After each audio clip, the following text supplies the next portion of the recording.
Saudara, banjir dan longsor menerjang sejumlah wilayah di Aceh, Sumatera Utara, dan Sumatera Barat. Apa yang harus diwaspadai dan apa pula yang menjadi target utama penanganan? Kami bahas soal ini bersama dengan Kepala Pusat Data Informasi dan Komunikasi Kebencanaan BNPB, Abdul Muhari, dan juga Deputi Bidang Meteorologi BMKG, Guswanto. Selamat pagi Bapak-Bapak, Assalamualaikum. Selamat Waalaikumsalam, pagi, selamat pagi Waalaikumsalam Mbak Desi. warahmatullahi wabarakatuh. Oke, Rizky. saat ini semuanya sedang melakukan penanganan banjir dan juga tanah longsor yang terjadi di Aceh, Sumatera Utara, dan juga Sumatera Barat. Begitu, saya ingin ke Pak Muhari dulu. Pak Muhari, terkait dengan bencana banjir dan juga tanah longsor yang terjadi di Sumatera bagian utara ini, saat ini Kepala BNPB juga berada di lokasi. Apa yang menjadi prioritas penanganan bencana saat ini, Pak Muhari? Ya, Kepala BNPB dari kemarin sudah berkantor di posko utama di Tarutung, Tapanuli Utara, Mhm. karena untuk situasi yang kita dapatkan di 3 provinsi ini memang ada beberapa kabupaten kota yang hingga hari ini itu untuk akses darat masih terputus, Mbak Desi. Hmm. Baik itu karena jembatan yang putus maupun jalan yang tertimbun material longsor. Kemarin kami sudah rapat tingkat menteri, dan dari PU juga menyampaikan sebenarnya alat berat sudah standby di lokasi, tetapi untuk bisa menjangkau titik-titik yang harus dibersihkan itu masih ada kendala-kendala, baik itu intensitas hujan yang masih tinggi, dan hal-hal lain. Dan tentu saja ini juga membuat uh, prioritas utama kita untuk menjamin logistik dasar permakanan dan non permakanan kepada masyarakat juga terganggu. Untuk itu ada beberapa prioritas, setidaknya ada 3 prioritas yang diutamakan selama Kepala BNPB berkantor di Tarutung. Pertama, pemulihan akses ini menjadi hal yang sangat penting. Hmm. Saat ini di 3 provinsi tersebut di beberapa kabupaten kota sudah standby masing-masing di tiap provinsi 3 hingga 4 alat berat dari Kementerian PU yang saat ini siap untuk bekerja kalau misalkan kondisi cuaca dan akses ke lokasi yang juga sedang dibuka. Kemudian untuk pemulihan jembatan, ini nantinya kami juga akan melihat skala prioritas dari jembatan-jembatan yang memang sangat penting untuk segera kita pulihkan. Kalau misalkan itu memang merupakan denyut nadi perekonomian masyarakat, maka kita akan bangun jembatan Beli. Jembatan Beli ini waktu pengerjaannya itu sekitar 2 hingga 6 minggu. Jadi ini akan kita percepat khusus untuk jembatan-jembatan yang menghubungkan sungai dengan lebar mungkin di atas 50 meter, karena ini yang paling penting. Kalau yang di bawah 50 meter mungkin sementara bisa kita gunakan material lain. Oke. Kemudian Mhm. pemulihan akses listrik dan komunikasi. Ada beberapa tempat yang masih blackout untuk jaringan komunikasi GSM. Mhm. Ini pagi ini kami akan mencoba berkoordinasi dengan provider telekomunikasi bagaimana strategi kita untuk bisa sesegera mungkin memulihkan akses komunikasi di daerah tersebut. Mhm. Karena kalau komunikasi sudah bisa pulih, tentu saja kebutuhan-kebutuhan mendesak masyarakat, update situasi di lapangan akan bisa lebih efektif kita lakukan, Mbak Desti. Oke, jadi prioritas penanganannya yang pertama adalah pemulihan akses jalan begitu ya, termasuk juga jembatan untuk melakukan pendistribusian logistik dan juga bantuan, termasuk juga pemulihan aliran listrik dan juga jaringan internet ya Pak ya, khususnya di daerah-daerah yang saat ini masih blackout. Nah, bagaimana dengan korban jiwa dan juga terluka, termasuk juga para pengungsi yang terdampak dari bencana ini? Mulai kita sisir dulu di Aceh, seperti apa Pak? Ya, untuk Aceh secara total kemarin kami sudah menerima laporan dari gubernur dan para bupati dan wali kota yang bisa bergabung dengan akses komunikasi yang memungkinkan. Saya akan mengambil secara total per provinsi saja. Mhm. Untuk provinsi Aceh itu yang sebelumnya data kita tidak ada korban jiwa meninggal dunia, kemarin Bupati Benar Meriah menyampaikan ada 9 jiwa meninggal dunia. Ini adalah data baru yang kami dapatkan sehingga Aceh saat ini terdapat 9 jiwa korban meninggal dunia yang nanti masih akan kami verifikasi dengan SAR dan Polri. Kemudian di Sumatera Utara itu ada 30 korban jiwa meninggal dunia dan sekitar 13 jiwa hilang. Hmm. Kemudian untuk Sumatera Barat itu ada 9 jiwa meninggal dunia dengan rincian 4 di Kota Padang dan 5 di Padang Pariaman.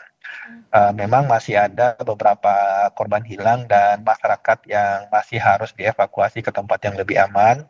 Saat ini kami sudah standby, sudah ada satu heli EC55 yang akan kami optimalkan untuk angkutan orang dan barang. Tadi Pak Kepala BNPB sudah menyampaikan bahwa selain heli ini kami punya 3 karavan yang sudah digunakan 2 sorti kemarin untuk distribusi logistik ke Sibolga. Jadi memang ketika akses darat tidak memungkinkan untuk dilalui, maka kami akan mengoptimalkan akses udara airlifting ini akan kami sangat optimalkan. Tidak hanya untuk angkutan barang logistik, tetapi juga heli juga nanti sekiranya ada akses-akses masyarakat yang perlu kita evakuasi dari tempat-tempat tertentu, kita akan menggunakan angkutan udara, Mbak. Oke, jadi kami ingin konfirmasi kembali Pak, total korban meninggal dunia dari bencana banjir bandang dan juga tanah longsor di Aceh, Sumatera Utara, dan juga Sumatera Barat ini totalnya ada berapa Pak? Jadi 9 di Aceh, 30 di Sumatera Utara, dan 9 di Sumatera Barat. Jadi 48 jiwa meninggal dunia. Oke, saya ingin ke BMKG dulu. Kalau kita lihat ya Pak Guswanto, bencana banjir dan juga tanah longsor ini terjadi karena meningkatnya curah hujan di Sumatera bagian utara khususnya Aceh, kemudian juga ada Sumut dan juga Sumatera Barat ini akibat siklon tropis. Apa yang perlu diwaspadai dan sampai kapan siklon tropis ini berada di wilayah Sumatera bagian utara khususnya Aceh, Sumut dan juga Sumatera Barat ini Pak Guswanto untuk menjadi kewaspadaan kita bersama? Baik, Risti, kalau dilihat situasinya sebenarnya kan siklon tropis Senyar ini muncul sejak tanggal 21, yaitu pada waktu itu dia masih low pressure area, kemudian menjadi bibit siklon tropis 95B ya. Nah, yang perlu diwaspadai sebenarnya adalah potensi hujan lebat hingga sangat lebat. Itu terjadi berulang dalam beberapa hari mulai tanggal 21, 22 hingga tanggal 26 kemarin ya. Sehingga ini terjadi jenuh air dan memicu banjir bandang, longsor serta meluapnya sungai-sungai kecil dan besar. Yang kedua, yang perlu diwaspadai adalah angin kencang yang bisa menyebabkan pohon tumbang maupun gangguan jaringan listrik dan transportasi karena sangat masif. Yang ketiga adalah gelombang tinggi di perairan sekitar yang berisiko baik aktivitas pelayanan rakyat, nelayan, dan penyeberangan. Jadi yang harus diwaspadai bukan hanya hujannya, tetapi juga dampak turunnya di darat maupun di laut. Kemudian pada tanggal 26 dia kan pada waktu itu tumbuh ya, kemudian menjadi siklon tropis Senyar. Kemudian tanggal 27 jam 13.00 dia sudah melemah. Artinya melemah itu adalah tekanannya sudah 1000 dan kecepatan anginnya masih 35 knot ya. Dan ini masih ini. Dan saat ini posisi terakhir hingga hari ini siklon tropis Senyar itu sudah punah atau kita menyebutnya TC Senyar. Itu sekarang posisinya sudah berada di sebelah timur Tanjung Malaya ya. Jadi sudah Malaysia di sebelah timurnya. Jadi sudah tidak memberikan ancaman lagi untuk siklon tropis Senyar yang sudah punah tadi. Namun yang perlu diwaspadai adalah hal yang lain. Saat ini kan kita juga melihat bahwa pertumbuhan awan konvektif itu masih cukup masif di wilayah Sumatera, khususnya di wilayah Samudra Hindia, karena pada saat ini itu ada Indian Ocean Dipole itu bernilai negatif, artinya potensi penguapan ini masih terjadi, namun tidak sehebat saat kemarin dampak siklon tropis Senyar. Oke, dampaknya perlu apa saya yang jelaskan diwaspadai? Yang diwaspadai sama masih hujan lebat, tapi tidak sehebat yang siklon tropis Senyar. Karena siklon tropis Senyar itu dia begitu masuk darat, itu kecepatan anginnya masih sekitar 80 sampai 90 km per jam Hmm. atau di atas 37 knot ya.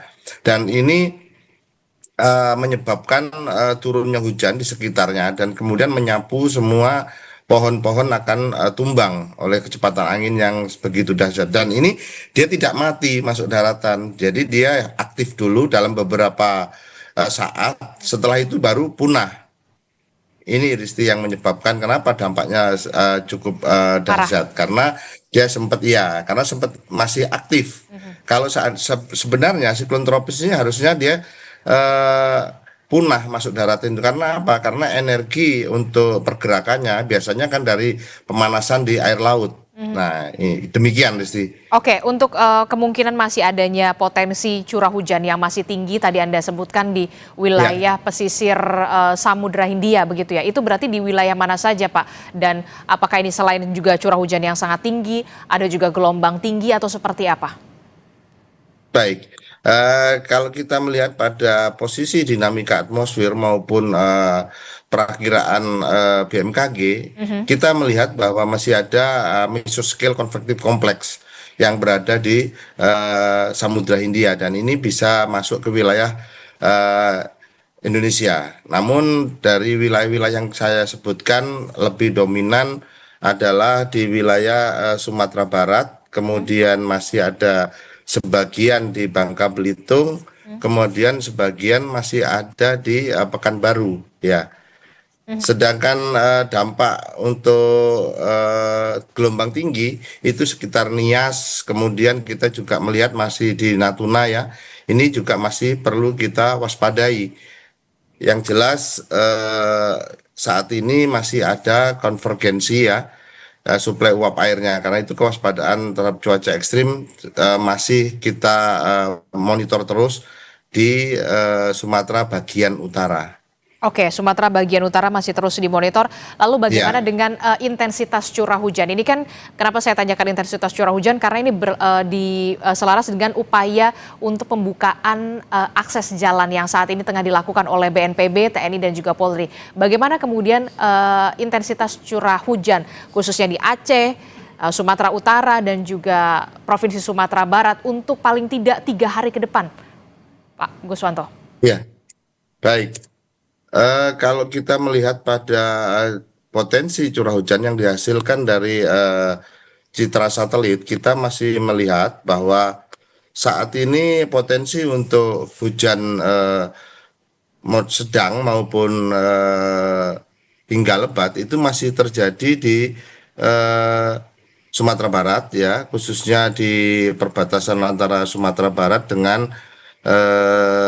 Sumatera Utara ya. Kemudian ada sebagian di Pekanbaru atau Riau. Kemudian untuk masih terdapat juga di sisi eh, timur daripada Sumatera Utara. Kemudian Kepulauan Nias itu juga masih potensi hujan untuk kategori moderate ya maupun kalau sedangkan di wilayah Natuna dan Malaka ya kita masih melihat antara Sumatera dengan Kalimantan itu saya masih melihat adanya hujan lebat di sana ya sangat lebat. Kemudian kita melihat ada tinggi gelombang yang berpotensi 2,5 sampai 4 meter dan ini kita perlu waspadai. Nah, untuk tanggap darurat ataupun mengatasi pengevakuasi, barangkali untuk yang perlu diwaspadai adalah masih di sekitar Sumatera Utara bagian timur ya, kemudian Sumatera Barat bagian tengah dan Aceh bagian selatan. Ini perlu ada upaya yang dilakukan untuk meminimalkan paling tidak curah hujan sudah jauh berkurang dibanding yang lalu. Yang lalu itu di Langsa sudah turun sampai 311 mm per hari. Dan saat ini perakiraan cuaca BMKG itu hujan ringan hingga sedang. Oke, baik. Walaupun memang siklon tropis Senyar ini memang sudah punah begitu, tapi kemudian curah hujan masih patut diwaspadai khususnya di wilayah Sumatera bagian barat, utara begitu ya, masih ada Betul. potensi-potensi di sana. Nah, Pak Guswanto dan juga Pak Muhari, kami juga akan update bagaimana informasi terkininya dari banjir di Medan, Sumatera Utara. Kita tanyakan kepada jurnalis Kompas TV. Sudah ada Bahri di sana. Selamat pagi, Bahri. Bahri, selamat pagi.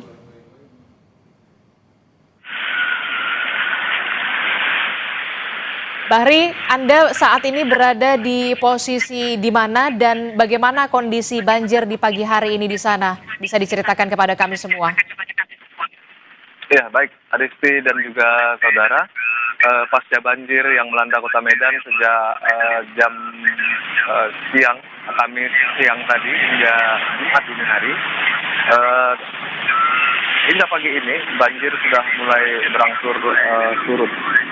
Dari pantauan kami Jumat pagi hari ini di beberapa lokasi kami memantau sudah terjadi penyurutan air khususnya di jalan-jalan yang ada di Kota Medan seperti di Jalan Iskandar Muda, kemudian di Jalan Abdullah Lubis dan Jalan Wahid Hasim Medan. Air yang tadinya dengan ketinggian 50 cm sejak tadi malam yang sempat membuat warga lumpuh total aktivitasnya, kini sudah turun sekitar 5 cm Adisti.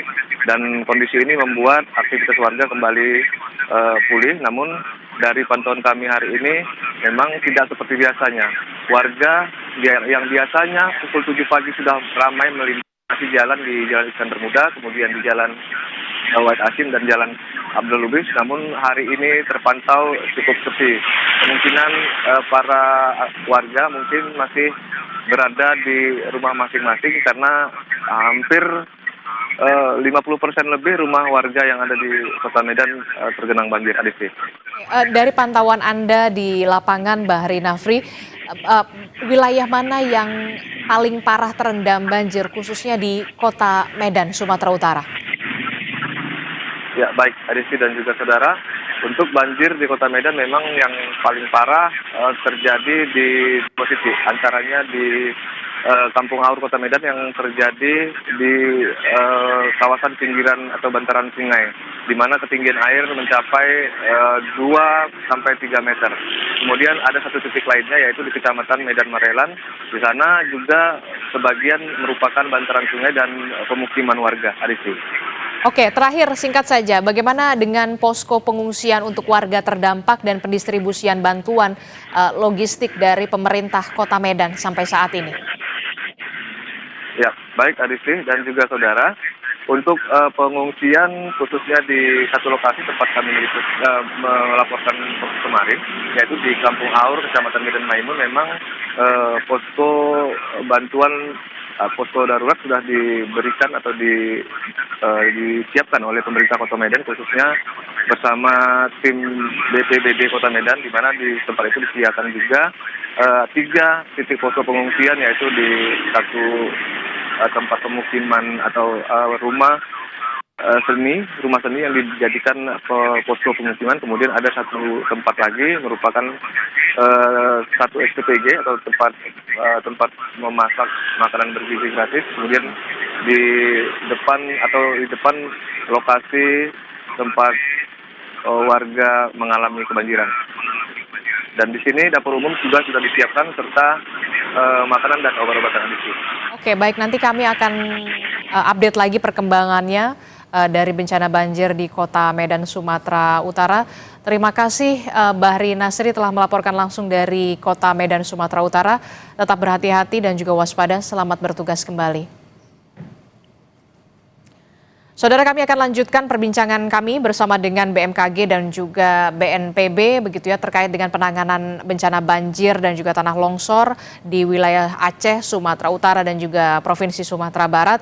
Saya mau ke Pak Muhari dulu berarti. Pak Muhari, bagaimana dengan penanganan warga khususnya balita dan juga lansia, baik itu di Provinsi Aceh, Sumatera Utara dan juga di Sumatera Barat, di Tapanuli Tengah, Tapanuli Selatan, ini salah satu yang kemudian juga disorot bagaimana bencana banjir bandang pada saat itu. Ya, Ada satu hal yang perlu saya informasikan juga Mbak Adisti. Dari kemarin BNPB bersama BMKG itu sudah melaksanakan operasi modifikasi cuaca. Mhm. Tadi disampaikan oleh Pak Guswanto, memang siklonnya sudah meluruh, tetapi masih banyak potensi-potensi awan yang bisa menyebabkan hujan lebat hingga ekstrim.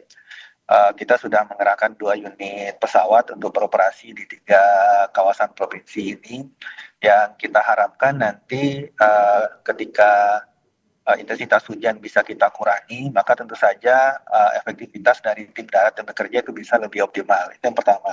Mhm. Yang kedua, terkait dengan penanganan uh, lansia, kelompok rentan, bayi, dan seterusnya, untuk dukungan logistik pemakanan dan non permakanan itu sudah kami pilah kebutuhan-kebutuhan kelompok rentan menjadi perhatian kita. Tetapi sekali lagi nanti untuk distribusinya Mhm. kami akan sangat bergantung pada operasi udara, karena di beberapa tempat tadi akses darat masih belum pulih sepenuhnya. Dan satu hal lagi yang mungkin sangat penting Mbak Aristi, dari 2 hari lalu kami menerima banyak telepon pengaduan tidak bisanya anggota masyarakat menghubungi sanak keluarga yang berada di daerah terdampak. Ini kami mohon dibantu sebarkan. Kami di Posko Tarutung, Pak Kepala BNPB sudah membuat satu call center, Mbak Adisti, mohon bisa ditampilkan 0811 0811 6164 6164 5500. 5500. Oke, jadi call centernya Nah, ya Pak ya?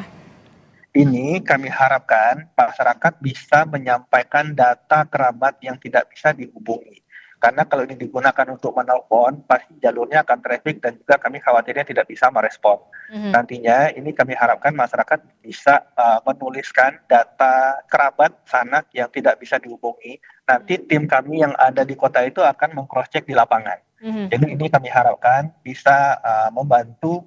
Nanti setiap hari di evaluasi sore kami akan checklist dari data aduan masyarakat yang kemudian disampaikan ke kami, mana yang sudah ditindaklanjuti, mana yang belum, kita akan selalu update kalau belum ditindaklanjuti kendalanya apa dan seterusnya. Ini yang sangat penting buat kami sampaikan Pak Adi. Oke, bisa diulang kembali Pak, 08 untuk call centernya 0811 6164 6164 5500. 5500.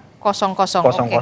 Mhm. Jadi Ya, bagi kami harapkan ini by WA. Jadi tolong disampaikan data kerabat yang tidak bisa dihubungi. Nanti kami di posko utama yang akan menindaklanjuti ke daerah itu. PIC kami sudah ada di tiap kabupaten kota. Nanti PIC kami akan menindaklanjuti ke tempat yang tadi disampaikan. Jadi nama, alamat. Nanti kami akan cross check ke lokasi itu. Nanti kami akan sampaikan berapa nama atau berapa aduan yang sudah ditindaklanjuti, berapa yang belum, dan kalau belum kendalanya apa. Oke, jadi BNPB membuka call center bagi keluarga yang belum bisa menghubungi dan juga mengetahui kabar dari keluarga mereka yang terdampak dengan banjir bandang, tanah longsor, dan juga banjir di wilayah Provinsi Aceh, Sumatera Utara, dan juga Sumatera Barat bisa menghubungi call center di 0811 6164 5500. Jadi bagi Anda yang kemudian memiliki keluarga yang belum bisa dihubungi karena terdampak banjir dan juga banjir bandang serta tanah longsor di wilayah Sumatera Utara, Sumatera Barat, dan juga Aceh, ini bisa menghubungi nomor call center dari BNPB. Baik, terima kasih Pak Muhari. Saya terakhir ke Pak Guswanto. Pak Guswanto, dari tadi kita sudah membahas bagaimana wilayah bencana banjir di Sumatera Utara, Barat, dan juga Aceh. Lalu saya ingin tahu juga bagaimana untuk kewaspadaan cuaca ekstrim di wilayah lain, khususnya sementara ini kan kita akan di awal Desember di Pulau Jawa dan juga Bali serta Nusa Tenggara. Apakah ada cuaca ekstrim di sana dan juga curah hujan yang cukup tinggi yang harus diwaspadai, khususnya di daerah mana saja? Baik, Kristi. Jadi untuk wilayah lain di Indonesia, cuaca ekstrim di akhir tahun ini juga dapat dipicu oleh selain siklon tropis Senyar, ada faktor atmosfer lain. Misalkan monsun Asia, gelombang atmosfer, ini ada Imagine Julian Oscillation, Kelvin, Rossby, dan daerah-daerah konvergensi. Artinya bahwa meski pusatnya itu di Sumatera bagian utara atau siklon, tetapi tetap waspada. Misalkan kita melihat, mencermati khusus daerah yang memasuki masa puncak musim hujan, termasuk sebagian Jawa, Kalimantan, kemudian Sulawesi Selatan maupun Sulawesi Utara, dan Nusa Tenggara yang berpotensi mengalami hujan lebat dan banjir bandang. Kebetulan kan saat ini perawanan atau untuk awan-awan konvektif saat ini semua masih tersedot ke arah siklon tropis Koto. Jadi masih berpusat di wilayah sekitaran Malaysia, Singapura maupun di utaranya Sumatera ataupun di utara ini. Nah, kemudian di wilayah timur sebenarnya ada Madden Julian Oscillation yang saat ini juga aktif ya. Itu di sekitar Papua, kemudian ada di Maluku Tenggara ya. Ini juga perlu kita waspadai. Sedangkan kita melihat juga ada konvergensi ya. Itu juga masih terjadi di wilayah Jawa Timur. Kemudian kita juga melihat adanya di sisi tengah daripada Jawa Timur ya. Itu masih terjadi ya, Tristi. Oke, jadi perlu diwaspadai juga cuaca ekstrim seperti curah hujan yang tinggi juga masih melanda wilayah Pulau Jawa, kemudian Nusa Tenggara, bahkan Nusa Tenggara, Papua bahkan ya. Papua ya, betul. Itu dalam rentang waktu bulan Desember ini ya Pak, awal Desember ini sampai di bulan Betul. Januari atau Februari? Ini mengingat puncak musim hujan yang kita BMKG prediksi di Desember, Januari, Februari. Ya, ini yang perlu kita. Nah, saat ini kan memang terjadi seperti semacam pemusatan awan-awan konvektif di wilayah sekitaran Sumatera Utara, kemudian Malaysia dan bagian Natuna ya, atau kemudian di wilayah Samudra Hindia. Nah, sedangkan kita akan menuju kepada puncak musim hujan yang BMKG sudah memprediksi yaitu di Desember, Januari, Februari. Artinya di wilayah lain yang mulai memasuki musim hujan atau puncak musim hujan itu akan terjadi curah hujan dengan kondisi sedang hingga lebat dan sangat lebat itu. Oke, terakhir singkat saja, imbauan untuk warga dari BMKG dan juga BPBD, BMKG khususnya untuk puncak musim hujan di Desember, Januari dan juga Februari. Singkat saja, apa imbauan dari BMKG? Himbauan dari BMKG, pantau terus selalu informasi resmi dari BMKG melalui info BMKG, website, kanal media sosial, khususnya untuk peringatan dini hujan lebat, angin kencang, dan gelombang tinggi.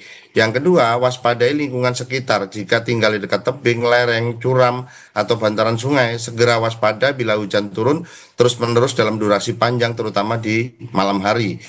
Dan jauhi aktivitas di sungai yang aliran deras ya. Kira-kira itu. Oke, baik. Terakhir Pak Muhari, apa imbauan dari BNPB? Kalau kita tadi mendengar dari BMKG, sebenarnya puncak musim hujan ini masih akan terjadi di bulan Desember, Januari, dan juga Februari, dan tentu saja menjadi kewaspadaan bagi kita semua. Ya, ada dua hal, terutama bagi saudara-saudara kita yang bertempat tinggal dan beraktivitas di sepanjang daerah aliran sungai atau di sekitar daerah dengan keledenggan tinggi. Tadi disampaikan Pak Guswanto, sekiranya terjadi hujan dengan intensitas tinggi, durasi lama, maka segera hindari dua lokasi ini sampai kondisi benar-benar aman. Oke, baik. Terima kasih Kepala Pusat Data Informasi dan Komunikasi Kebencanaan BNPB, Pak Abdul Muhari, dan juga Deputi Bidang Meteorologi BMKG, Pak Guswanto telah bergabung bersama kami. Sehat selalu Bapak-Bapak. Assalamualaikum, selamat pagi dan selamat bertugas. Sehat selalu. Terima kasih Risti dan Pak Muhari.